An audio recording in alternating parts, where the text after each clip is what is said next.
नमस्कार सगळ्यांना। तर आज मार्गशीर्ष महिन्यातला पहिला गुरुवार आहे आणि ही बघा पूजा करून आपली झाली आहे सकाळी आणि आता नैवेद्य बनवलंय मी। तर चला बघूया काय काय बनवलंय। हे बघा डाळ भात बनवलाय, पुरी, कोथिंबीरची वडी, मिरच्या गावावरून आणलेल्या त्या तळल्यात, चवळीची भाजी आणि गाजराचा हलवा केला। हे आज नैवेद्य बनवलंय आपलं देवीसाठी। तर चला भेटूया पुढच्या व्हिडिओमध्ये।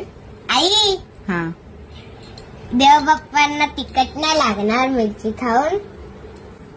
तर श्री मला विचारतोय की देव बाप्पाला तिखट नाही लागणार का?